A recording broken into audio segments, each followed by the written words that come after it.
الرحمن الرحیم۔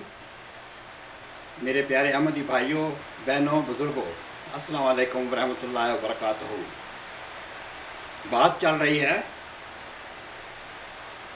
بیعت کی، یعنی خلیفہ ثانی فرماتے ہیں کہ جب وہ خلیفہ ہوئے تو خدا نے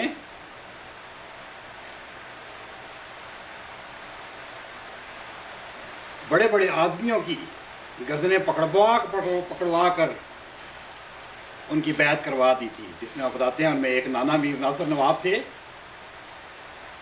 دو ماموں تھے، ڈاکٹر میر محمد اسماعیل اور میر محمد اسحاق، ایک بڑے بھائی مرزا سلطان احمد، اماں جان ان کی والدہ،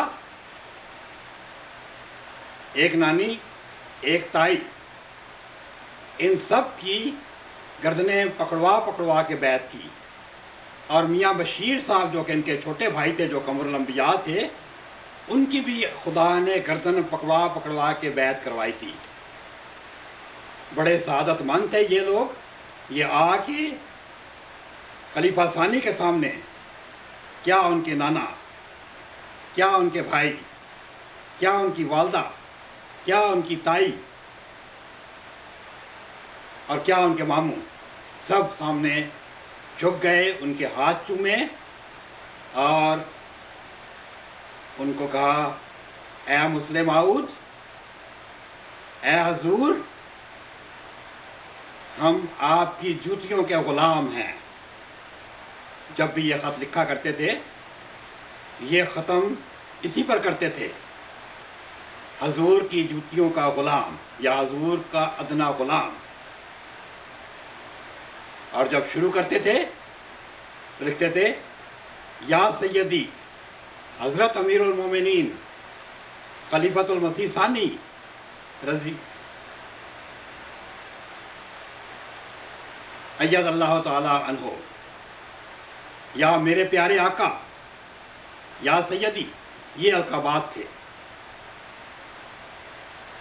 اسی طرح آگے فرماتے ہیں کہ غلام رسول جیسوں کے سر پر جوتیاں مار کے خدا بیعت کرائے گا۔ میں وہ سینیریو میری آنکھوں کے سامنے آتا ہے، آپ بھی محسوس ہوں گے۔ اگر یہ تمسخر ہے تو اللہ تعالیٰ مجھے اس تمسخر کی معافی دے، لیکن یہ بات سچ ہے، تاریخ احمدیت میں درج ہے کہ دوست محمد شاہد صاحب خلیفہ ثانی کی طرف منسوب کر کے کہتے ہیں کہ اے غلام رسول تو کیا ہزاروں آدمیوں کی سروں پر جوتیاں مار کر خدا ان سے بیعت لے گا۔ اب خدا نے، میں وہ آپ کے سامنے وہ سینیریو پیش کر رہا ہوں۔ وہ سینیریو یہ ہے، میں دیکھتا ہوں کہ مرزا ناصر خلیفہ بن گیا، بڑے بڑے آدمیوں کی بیعت مرزا ناصر نے لے لی، ان کے سامنے آئے، سر جھکائے اور بیعت دہرا دی۔ جب غلام رسول نیچے آیا، سامنے آیا، تو وہ ڈٹ گیا کہ میں مرزا ناصر کی بیعت کیوں لوں، کیوں کروں۔ خدا نے جوتی اٹھا لی اور سر پہ مارنا شروع کر دی۔ غلام رسول کا ایمان تو بہت پکا تھا، وہ خدا کو کہتا ہے کہ تم نے ہی تو یہ اصول بنایا ہے کہ خلیفہ کے بعد اس کا بیٹا خلیفہ نہیں بن سکتا۔ آج مرزا ناصر بن گیا ہے، مجھے کیوں مجبور کر رہے ہو کہ میں اس کی بیعت کروں۔ غلام رسول نمبر 35 کا ایمان تو بہت پکا تھا، لیکن خدا اس کو کہتا ہے کہ میں تمہیں کہہ رہا ہوں کہ میں نے مرزا ناصر کو خلیفہ بنایا ہے، تم اس کی بیعت کرو۔ غلام رسول نمبر 35 ڈٹ جاتا ہے، اس کا ایمان بہت پکا ہے، یہ خدا کے آگے ڈٹ جاتا ہے، یہ خدا کی بات نہیں مانتا۔ خدا بھی تھک ہار کے اس کو چھوڑ دیتا ہے کہ یہ تو مانتا ہی نہیں ہے۔ یہ غلام رسول نمبر 35 نے، جیسے میں نے پہلے بھی کہا، مرزا ناصر کی بیعت نہیں کی. مرزا ناصر 1982 میں یا 83 میں فوت ہو گئے تو مرزا طاہر کی بھی بیعت نہیں کی اور مرزا مسرور صاحب کی بھی بیعت نہیں کی. یہ غلام رسول نمبر 35 یہ پڑھ لکھ کر جب ربوہ سے باہر نکل آئے تو پروفیسر بن گئے. یہ گورنمنٹ کالج لاہور میں پروفیسر تھے اور آج کل ریٹائرڈ زندگی گزار رہے ہیں. یہ غلام رسول صاحب، پروفیسر چودھری غلام رسول صاحب ہمارے دوست doctor Rashid Jahangiri M D کے سسر ہیں. یہ آج بھی حضرت مسیح موعود علیہ السلام کی دل و جان سے عزت کرتے ہیں. گو یہ مسلمانوں سے ملتے جلتے ہیں. آج بھی ان کے لیے جنگ لڑ رہے ہیں، آج بھی ان کے لیے جہاد کر رہے ہیں.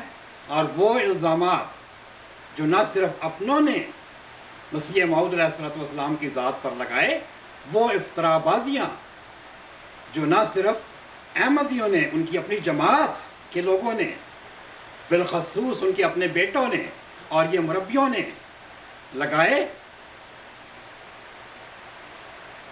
ان کی صفائی کر رہے ہیں. بلکہ ان کی وجہ سے جو دوسرے مسلمانوں نے ان پر فتاوی، کفر کے فتاوی اور دوسرے فتاوی دیے،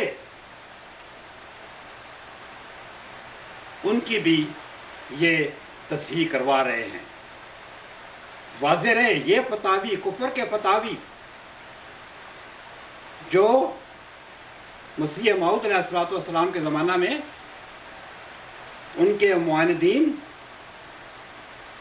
احراری جماعت کے مولویان جیسے محمد حسین بٹالوی اور اہل حدیث کے مولوی ثناء اللہ امرتسری نے ان کے خلاف، مسیح موعود علیہ السلام اور ان کی جماعت کے خلاف فتویٰ کفر لگائے تھے. ان کو اسلام سے باہر نکال کیا تھا. ان کے خلاف ان کو واجب القتل کا فتویٰ دیا تھا. انہوں نے یہ فتاوی لگائے تھے. انہوں نے مسیح موعود علیہ السلام کو اسلام، دارا اسلام سے باہر نکال دیا تھا. افسوس، صد افسوس، جب مرزا غلام احمد قادیانی یعنی مسیح موعود علیہ السلام کی اولاد، خصوصاً مرزا محمود جب خلافت کی گدی پر بیٹھا تو اس نے اپنے بھائی کے ساتھ مل کر